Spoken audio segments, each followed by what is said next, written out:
भारत के पश्चिमी राज्य राजस्थान में बधारा के पास एक छोटा सा गांव है, अजीतपुरा। पहली नजर में ये गांव किसी आम गांव की तरह लगता है। सब ठीक ठाक, सीधे साधे लोग, अपने अपने काम करने वाले। पर जब इस गांव को करीब से देखा जाए तो इस गांव में एक अजीब सा राज छुपा हुआ है। कुछ है ऐसा जो इस गांव पे एक श्राप बन के मंडरा रहा है। पिछले कई सालों से एक अजीब सी और बेहद भयानक घटना हो रही है इस गांव में। हर अमावस्या को गांव में एक शैतानी साया निकलता है जो लोगों को उनके नाम से बुलाता है। पर किसी ने अगर जवाब दिया तो या तो वो हमेशा के लिए पागल हो जाता है, या फिर हमेशा के लिए लापता, या फिर उसकी लाश किसी नारियल के पेड़ के पास मिलती है। शाम होने को है और गांव के बीचों बीच कुछ लोग बैठ के कुछ खास और गंभीर बातचीत कर रहे हैं। ऐसा लग रहा है जैसे किसी बहुत जरूरी काम की तैयारी हो रही हो। चलो भाई, अब रात होने वाली है। पता है ना आज अमावस्या है। हाँ पता है। अब चलते हैं घर। ना जाने किस मनहूस घड़ी में हमारे गांव को ये श्राप लग गया। श्राप? कैसा श्राप? आप लोग भी ना कैसी कैसी बातों पर विश्वास करते हैं। ये बात कही है मनीष ने, जो कि कल ही अपने शहर से इस गांव आया है अपने दादा दादी के पास अपनी छुट्टियां बिताने। दादा दादी कई दिनों से उसे बोल रहे थे कि हमारे पास आओ और हमारे साथ वक्त गुजारो, इसीलिए वो कल ही शहर से अपने गांव आया है। पर उसे गांव के बारे में ज्यादा कुछ नहीं पता। अरे मनीष भाई, तुम इस बात को हल्के में मत लो। गांव के कई लोग इस बात को झेल चुके हैं और झेल रहे हैं। तुम्हें पता भी नहीं है कितना भयानक है ये। पर आखिर होता क्या है? अरे कुछ नहीं होता। अब अपने अपने घर चलो सब। और हाँ मनीष, रात को कोई अगर आवाज दे तो घर के बाहर मत जाना बस। मुझे पता है तुम इन सब बातों पे विश्वास नहीं करते हो, लेकिन चोर लुटेरे भी तो हो सकते हैं ना गांव के आसपास, तो बाहर मत जाना बस। ऐसा कह के सब अपने अपने घर चले गए।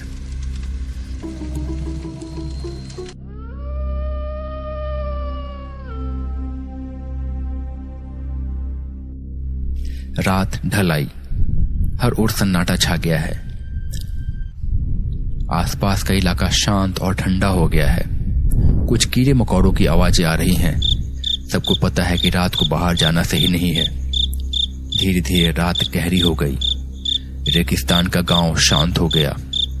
कुछ घरों में अभी भी लालटेन धीमी रोशनी में जल रही है। दिन में जहां इतनी गर्मी थी, वही इलाका अब रात को धीरे धीरे बहुत ज्यादा ठंडा होते जा रहा है। मनीष अपने कमरे में सो रहा था, पर उसे सिगरेट पीने की तलब हो रही थी। पर वो घर में नहीं पी सकता था क्योंकि घर में उसके दादा दादी भी थे। उसने बाहर ही जाके पीने का सोचा। रात को वो बाहर आया। बाहर आने के बाद उसे एक अजीब सी रोने की आवाज सुनाई दी। उसने देखा कि थोड़ी दूर पे एक करीब 8-10 साल का बच्चा बैठा हुआ है और बड़ी जोर जोर से रो रहा है। वो थोड़ी दूर आगे बढ़ा और मनीष ने उसे पूछा, कौन हो तुम और यहाँ क्या कर रहे हो? वो बच्चा फिर भी रोते रहा, पर अब धीरे धीरे कुर्राने भी लगा। मुक्ति मुक्ति मुक्ति मुक्ति चाहिए। मनीष और आगे जाने लगा। उसकी धड़कन तेज हो गई थी। मन में उसे गांव वालों की बात याद आ रही थी, पर उसके मन में उत्सुकता थी। वो जानना चाह रहा था कि आखिर कौन है और वहां पे क्यों है, क्यों रो रहा है। जैसे ही वो पास पहुंचा, वो बच्चा अचानक से मुड़ा। उसे देख के मनीष के होश उड़ गए। वो कोई बच्चा नहीं था, तो बच्चे के जैसा दिखने वाला एक बौना था। शायद यही वो शैतान था जिसके बारे में लोग बात कर रहे थे। उसके हाथ पैर बहुत ज्यादा बड़े थे और बाल भी बड़े थे। सिर और मुंह बड़ा सा था और बहुत भयंकर था। मनीष ने उसे देखा और उसकी चीख निकल गई और वो वहीं पे बेहोश हो गया। जब उसकी आंखें खुली तो उसके दादा दादी उसे घेर के खड़े थे। उन्होंने उससे पूछा कि क्या हुआ, पर मनीष ने बताया कि शायद कमजोरी की वजह से उसे चक्कर आ गया। उसके दादा दादी ने भी बात को नजरअंदाज कर दिया। पर अगले दिन से उसकी तबीयत बहुत ज्यादा खराब रहने लगी। उसे लगने लगा कि हमेशा उसके सर में दर्द रहता है, बदन अकड़ा हुआ लगता है। धीरे धीरे मनीष बहुत ज्यादा कमजोर होने लगा। उसने खाना पीना भी बंद कर दिया।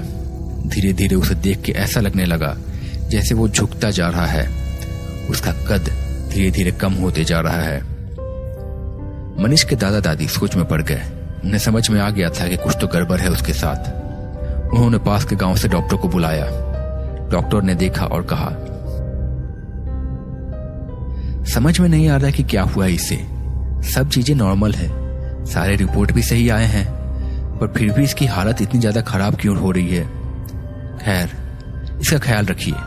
कुछ दवाई लिख देता हूँ, समय पे देते रहिएगा। मैंने इसके लिए कुछ और भी टेस्ट लिखे हैं, वो करा लीजिए। मुझे उम्मीद है कि शायद इन दवाओं से ही ये ठीक हो जाएगा, वरना आगे के टेस्ट देखने पड़ेंगे।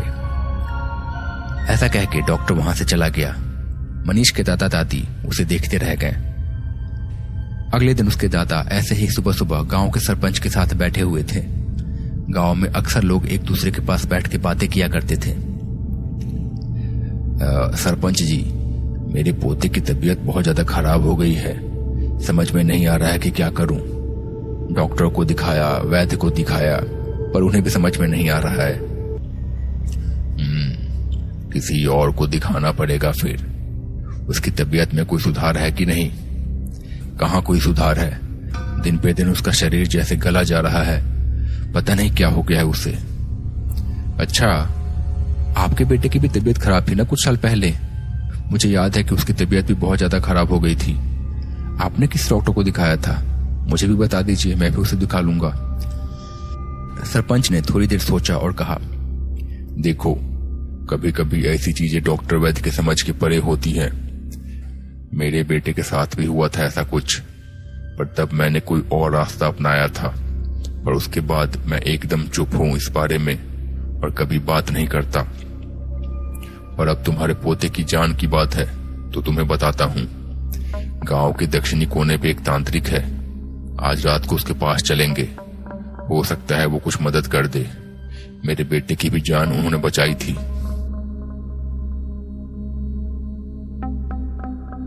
एक छोटे से मकान में एक लड़का बिस्तर पे पड़ा हुआ है। उसकी हालत बहुत ज्यादा खराब लग रही है। आंखों के नीचे अंधेरा छा चुका है। बदन कमजोर होते जा रहा है। सांस लेने में भी तकलीफ हो रही है, पर अभी भी जिंदा है। उसी कमरे में कुछ देर के बाद एक बूढ़ा आदमी आया और सामने बैठ गया। ना जाने क्या हो गया है तुम्हें। अब एक तू ही तो है मेरा इस दुनिया में। तेरे बिना जीने का क्या मतलब। मैं तुझे कुछ नहीं होने दूंगा। चाहे मुझे कुछ भी करना पड़े, मैं तुझे कुछ भी नहीं होने दूंगा। इसके बाद उस बूढ़े ने चुपचाप कुछ सोचा और चुपचाप फिर वहां से निकल पड़ा।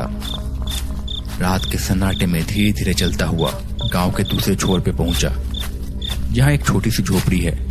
उसके अंदर से थोड़ी सी रोशनी आ रही है और साथ ही में कुछ मंत्रों की आवाज भी आ रही है। वो बूढ़ा इधर उधर देख के चुपके से अंदर चला गया। उसने देखा कि झोपड़ी के अंदर एक आदमी बैठा हुआ है। उसके सामने मोमबत्तियां जल रही हैं और कुछ निशान बनाए हुए हैं। एक नरमुंड भी रखा हुआ है वहां पे। पास में ही कुछ और सामान भी रखा हुआ है। वो आदमी किसी तांत्रिक के जैसे लग रहा है। ऐसा लग रहा है जैसे किसी बहुत ही गंभीर सिद्धि में लीन है। बुढ़े ने उसके पास जाके कहा, महाराज महाराज महाराज, मदद कीजिए महाराज। बड़ी मुसीबत में हूँ। मेरा सब कुछ लुट जाएगा। बचा लीजिए महाराज, बचा लीजिए। उस तांत्रिक ने अपने आंखें खोली और बोला, कहां से आया है? महाराज, अजीतपुरा का ही रहने वाला हूँ। आपके गांव का ही हूँ महाराज। बचा लीजिए महाराज। तांत्रिक ने उसकी बात सुनी और फिर आंखें बंद करके धीमी आवाज में कुछ मंत्र पढ़ा। फिर अपने आंखें खोली।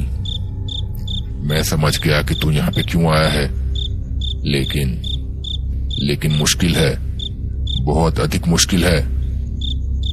तेरा बेटा सच में बीमारी से ग्रसित है और अब बस कुछ ही सांसें बची हुई हैं उसकी। इसमें मैं क्या करूं? डॉक्टर वैद्य को नहीं दिखाया? दिखाया महाराज, सबको दिखाया। जयपुर से दिल्ली हर जगह लेके गया। आधे से ज्यादा खेत बेच दिए इलाज में, लेकिन सभी ने हाथ खड़ा कर दिया।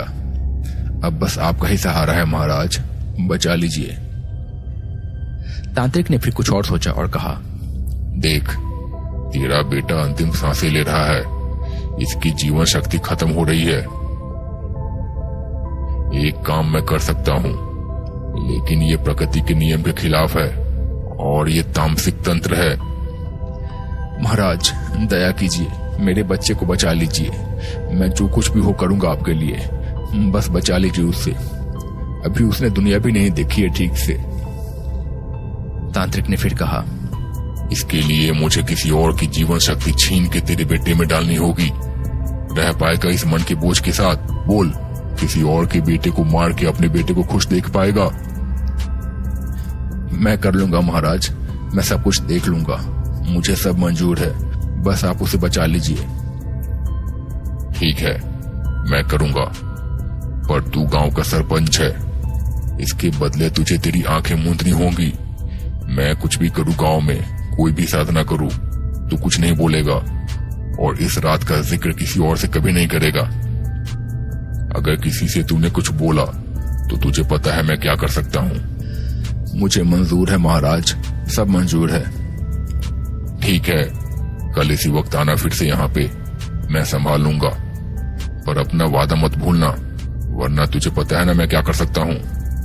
हाँ महाराज, आपकी जय हो, आपकी जय हो।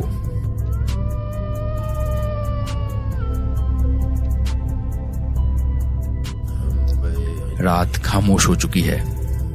तांत्रिक अपनी झोपड़ी में बैठ के कुछ ऐसे ही मंत्र पढ़ रहा है। उसके पास मोमबत्तियां जल रही हैं और पास में ही एक हरे रंग का नारियल रखा हुआ है। उस नारियल पे कुछ धागे बंधे हुए हैं और काले रंग से तिलक लगाया हुआ है। कुछ देर के बाद तांत्रिक झोपड़ी से बाहर निकल आया, नारियल हाथ में लेके, एक ऐसे घर की तलाश में जिसमें कोई अकेला आदमी रहता हो और जो स्वस्थ हो। कुछ दूर टहलने के बाद वो एक घर के पास पहुंचा। ये घर टिंकू बौने का था।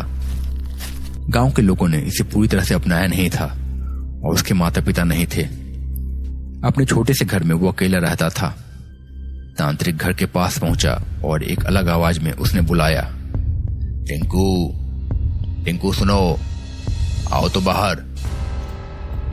कुछ देर में टिंकू बाहर आया। जैसे ही वो बाहर आया, उस तांत्रिक ने उस पर कुछ राख फेंकी और टिंकू गिर पड़ा। फिर तांत्रिक ने मौका देख के उसका गला रेत दिया और फिर नारियल को उसके पास लेके गया। फिर वो चुपचाप अपनी झोपड़ी में लौट आया। उसके कुछ ही देर में गांव का सरपंच वहां पहुंचा। ये लो नारियल, इसे अपने बेटे के पास लेके जाओ, इसका पानी अपने बेटे को पिला देना, वो ठीक हो जाएगा, पर अपना वादा मत भूलना। सरपंच ने नारियल ले लिया और ले जाके अपने बेटे को पिलाया। अगले दिन से उसके बेटे की तबीयत ठीक हो गई, पर टिंकू बौने की लाश जाने कितने दिनों तक वहीं पड़ी रही। गांव के दक्षिणी कोने पे एक तांत्रिक है, आज रात को उनके पास चलेंगे, हो सकता है वो कुछ मदद कर दे। मेरे बेटे की जान भी उन्होंने बचाई थी। हाँ ठीक है, इस समय तो जो भी सहारा दिखे अच्छा है। रात फिर से घिर आई। सन्नाटे में धीरे धीरे वो लोग किसी तरह से तांत्रिक की झोपड़ी के पास पहुंचे। अपने साथ जैसे तैसे वो लोग मनीष को भी लेके गए थे। उनके साथ एक और आदमी भी था जो कि सरपंच का वफादार था। सरपंच झोपड़ी में गया। उसने देखा कि वो तांत्रिक चुपचाप झोपड़ी में बैठा हुआ है, पर अब वो थोड़ा बूढ़ा हो चुका है, बाल सफेद हो चुके हैं और थोड़ा कमजोर भी लग रहा है। महाराज, महाराज नमस्ते, कैसे हैं आप महाराज?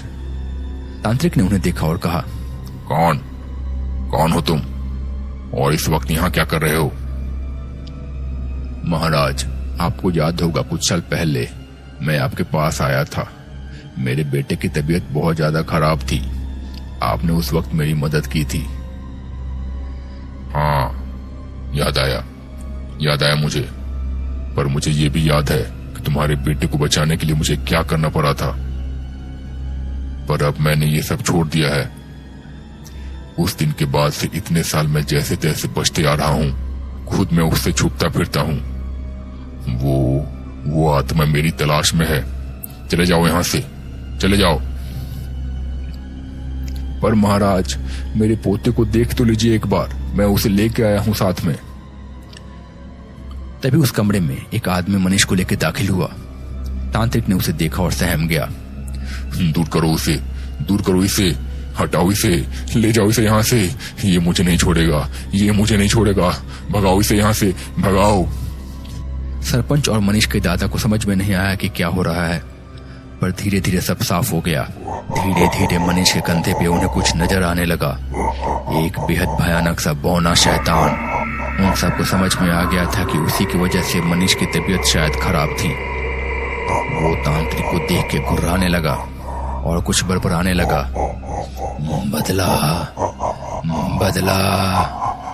फिर अचानक से वो तांत्रिक की ओर झपटा और पल भर में ही उसने तांत्रिक को मार डाला और उसके बाद वो हवा में ही कहीं घुल गया। शायद उसका बदला पूरा हो गया था और शायद इसी के साथ उसे मुक्ति मिल गई थी।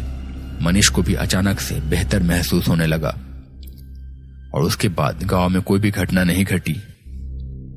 शायद इसी के साथ बरसों पहले जो तांत्रिक ने बौने के साथ गलत किया था उसकी भरपाई हो गई थी।